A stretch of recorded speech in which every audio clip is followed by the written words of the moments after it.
The year was 2000. 27-year-old Sara Blakely stood in her tiny Florida apartment bedroom, staring at herself in the mirror. In her hand, she held a pair of pantyhose she had just cut with scissors. This simple act would transform her into America's youngest self-made female billionaire. But she didn't know that yet. All she knew was that the lines showing through her white pants were driving her crazy. Sarah's story actually began much earlier. Her father was a man who had dreamed of becoming a lawyer. He failed the bar exam twice. Because of this, every night at dinner, he would ask his children the same question: "What did you fail at today?" It was a strange question, but for Sarah, it became the most valuable lesson of her life. Failure wasn't something to be ashamed of. Not trying was the real shame. She worked at Disney World, wearing a Mickey Mouse costume, under the scorching Florida sun. Inside that 40-pound costume, she sweated profusely. While entertaining children, she felt like she was going to pass out. Then she became a sales representative for an office equipment company called Donka. She went door to door, selling fax machines. For 7 years, every day she was rejected. Every day doors were slammed in her face. Every day she heard, "We're not interested." But her father had taught her to dance with failure. She spent her evenings listening to motivational tapes: Wayne Dyer, Tony Robbins, Zig Ziglar. She had dozens of cassettes in her car. Between sales meetings, she would listen to them, taking notes. By the time she turned 27, she wasn't satisfied with her life. She had $5,000 in her bank account, every penny she had saved over 7 years. And one night, getting ready for a friend's party, she put on her cream-colored pants. Looking in the mirror, she saw that problem every woman knows. The lines from her underwear were showing through her pants. She grabbed scissors. She cut the feet off her pantyhose. She wore what remained. It worked. A smooth silhouette, no visible lines. At the party, she couldn't stop thinking about this discovery. Why hasn't anyone done this before? Why doesn't this product exist? The next day, she started researching. The hosiery industry hadn't innovated since 1959. Same old products, same old technology. And interestingly, this industry was completely run by men. An industry making products for women, but without any women executives. Sarah saw an opportunity, but she had no experience. She knew nothing about fashion. She didn't understand manufacturing processes. She didn't even know what a patent application was. She went to the library. She learned how to file a patent. She wrote her own application. She couldn't afford a lawyer, working day and night. She prepared her own patent filing. Then she started looking for manufacturers. First factory, not interested. Second factory, this is ridiculous. Third factory, women are already happy with existing products. She traveled to hosiery mills in North Carolina. All the owners were men. None of them took her seriously. Some laughed. Some said, "Go home, young lady." But Sarah didn't give up. She managed to convince one factory owner. His daughters had heard Sarah's idea and told their father, "This is brilliant." The first order was placed. Now she needed a name. What would she call her product? She knew that Kodak and Coca-Cola were two of the most recognized brands in the world. They both had strong K sounds. She wanted her brand to have that same punch. For weeks, she brainstormed names. Then one day, sitting in traffic, it hit her. SPANX. She deliberately changed SPANX to SPANX because she had read that made-up names were easier to trademark. With her product ready and named, she needed to sell it. She called Neiman Marcus. "I have a product that will change the way women dress," she said. They gave her 10 minutes. Sarah flew to Dallas with her lucky red backpack. In the Neiman Marcus bathroom, She demonstrated the before and after effect to the buyer. She literally showed how her bottom looked in white pants without Spanx, then with Spanx. The buyer immediately placed an order. But Sara had no infrastructure, no office, no employees, no marketing budget. She was CEO, CFO, and the entire sales team. She would wake up at 5 a.m., pack orders in her apartment, drive to the post office, then go to her day job selling fax machines. She hadn't quit yet. She couldn't afford to. Every evening after work, she would call department stores. "Hi, this is Sara from SPANX. We're in Neiman Marcus. Would you like to carry our product?" Most said no, but she kept calling. Bloomingdale's said yes, then Saks, then Nordstrom. She was still packing orders in her apartment. Her living room had become a warehouse, boxes everywhere, shipping labels on her kitchen table. Her bathtub was full of inventory. Then came the moment that changed everything. Oprah Winfrey's team called. They wanted Spanx for Oprah's favorite things show. Sara couldn't believe it. She screamed. She cried. She called her mom. When Oprah featured Spanx in November 2000, Sara's life exploded. The phone didn't stop ringing. Orders poured in faster than she could handle. Her website crashed from the traffic. QVC wanted her. Every major retailer wanted Spanx. In the first year, she made $4 million in sales. In the second year, $10 million. All with no advertising budget, all through word of mouth and Oprah's endorsement. But success brought new challenges. Competitors emerged overnight. Large hosiery companies started copying her idea. They had more money, more resources, more connections. Sara had to move fast. She expanded her product line, created different styles for different outfits, introduced Spanx for men, though she kept that quiet initially. She hired her first employee, then her second. But she did things differently. She created a company culture where failure was celebrated. Every month, they had an oops meeting where employees shared their mistakes. The person with the biggest failure got a reward. She gave all her employees equity in the company. The receptionist, the warehouse workers, everyone became part owners. She refused to take outside investment. Every venture capitalist in America wanted to invest in Spanx. They offered her millions. They promised to make her bigger, faster. She said no to all of them. "I want to own 100% of my company," she told them. They said she was crazy. They said she would never scale without their help. They said she didn't understand business. But Sara understood something they didn't. She understood her customers. Every decision she made was based on one question. Will this make women's lives better? When retailers wanted her to lower quality to reduce prices, she refused. When manufacturers suggested using cheaper materials, she said no.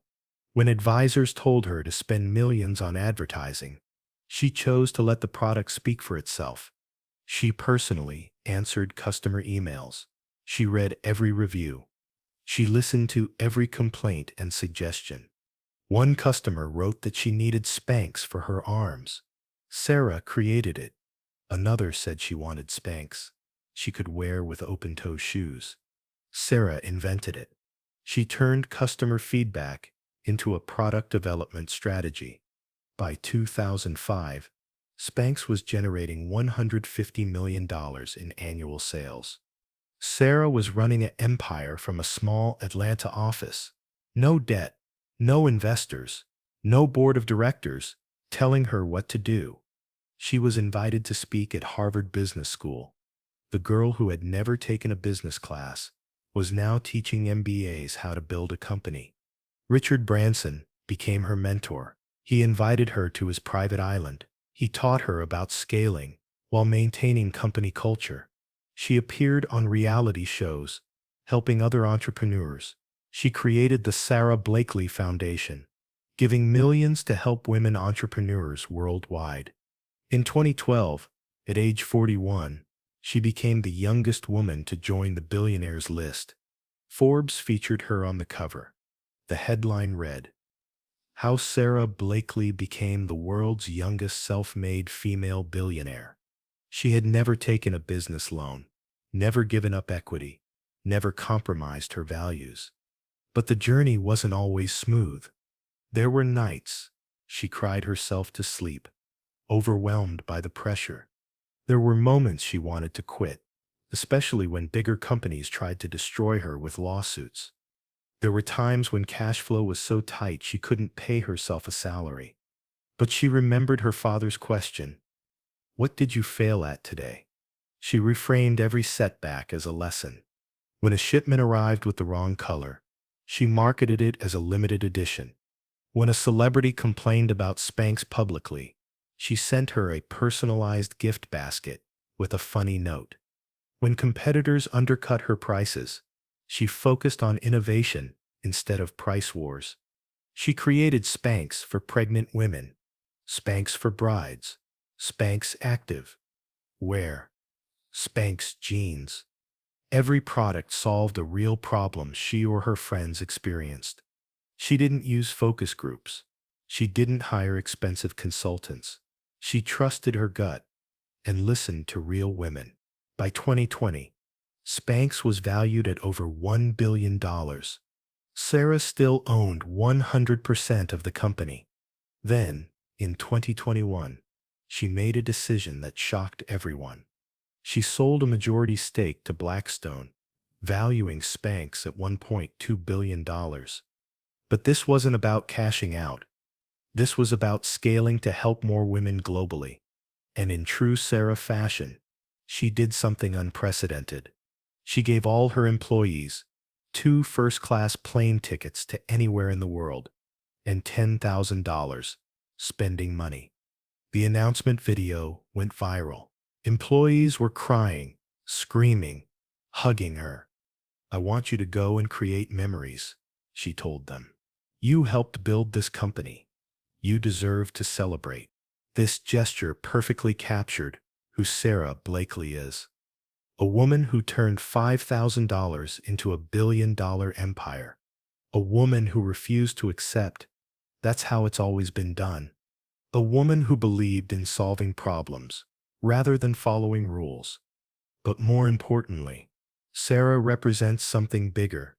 She represents every person who's been told they're not qualified. Every person who's been laughed at for their ideas. Every person who's been rejected, dismissed, or underestimated. Sara didn't go to fashion school. She didn't have an MBA. She didn't have connections in the industry. What she had was persistence. What she had was the willingness to fail. What she had was the courage to bet on herself. Today, when young entrepreneurs ask her for advice, she tells them this: don't be intimidated by what you don't know. That can be your greatest strength, and ensure that you do things differently from everyone else. She reminds them that she wrote her own patent. She reminds them that she cold called Neiman Marcus. She reminds them that she packed orders in her apartment for 2 years. Success isn't about having all the resources. It's about being resourceful. Success isn't about knowing everything. It's about being willing to learn. Success isn't about never failing. It's about failing forward. Sara's story teaches us that innovation doesn't require millions in funding. It doesn't require a prestigious degree. It doesn't require anyone's permission. Sometimes, all it takes is a pair of scissors, some pantyhose, and the audacity to believe you can solve a problem better than anyone else. Every time a woman puts on SPANX, she's not just wearing shapewear. She's wearing the result of one woman's refusal to accept the status quo. She's wearing proof that the best ideas come from personal experience. She's wearing evidence that you don't need anyone's validation to change an industry. Sara Blakely didn't disrupt the hosiery industry because she understood fashion. She disrupted it because she understood women. She didn't succeed because she had advantages. She succeeded because she turned every disadvantage into fuel. The girl who spent 7 years selling fax machines door to door learned how to handle rejection. The woman who worked at Disney World in a Mickey Mouse costume learned how to smile through discomfort. The entrepreneur who started with $5,000 learned how to bootstrap and be creative. Every job she had, every rejection she faced, every moment of doubt, they were all preparing her for this journey. When Harvard Business School studied her success, they found something interesting. Sara had violated almost every traditional business rule. She didn't do market research. She didn't write a business plan. She didn't hire experts. She didn't raise capital. Yet she built one of the most successful companies in America. How? Because she understood a fundamental truth. Business is about solving problems for people, not spreadsheets, not PowerPoints, not board meetings. People. Sara solved a problem she personally experienced. She created a product she desperately wanted. She built a company culture she would want to work in. She didn't try to impress investors. She focused on impressing customers. She didn't chase vanity metrics. She chased profitability. She didn't follow trends. She created them. Today, SPANX has sold over $4 billion worth of products. It has made millions of women feel more confident. It has inspired countless entrepreneurs to trust their instincts. And Sara Blakely? She's now investing in other female entrepreneurs through her foundation. She's showing them that success doesn't require fitting into someone else's mold. She's proving that the best businesses come from personal pain points. She's demonstrating that you can build a billion-dollar company while being kind, generous, and authentic. When asked about her success, Sara often quotes her favorite Wayne Dyer saying, "When you change the way you look at things, the things you look at change." She looked at pantyhose and saw possibility. She looked at rejection and saw resilience training. She looked at failure and saw education. She looked at $5,000 and saw enough to start an empire. The next time you face rejection, remember Sara heard no for 7 years selling fax machines. The next time you think you need more money, remember Sara started with $5,000. The next time you believe you need expertise, remember Sara knew nothing about fashion. The next time you doubt yourself, remember that one woman with scissors changed an entire industry. Your breakthrough might not come from having more. It might come from seeing differently. It might come from solving your own problem. It might come from having the courage to cut up pantyhose in your apartment and believe that this simple solution could change the world. Sara Blakely's story isn't just about shapewear. It's about shaping your own destiny. It's about believing in your ideas when no one else does. It's about understanding that the distance between a problem and a billion-dollar solution might just be a pair of scissors and unshakable belief in yourself.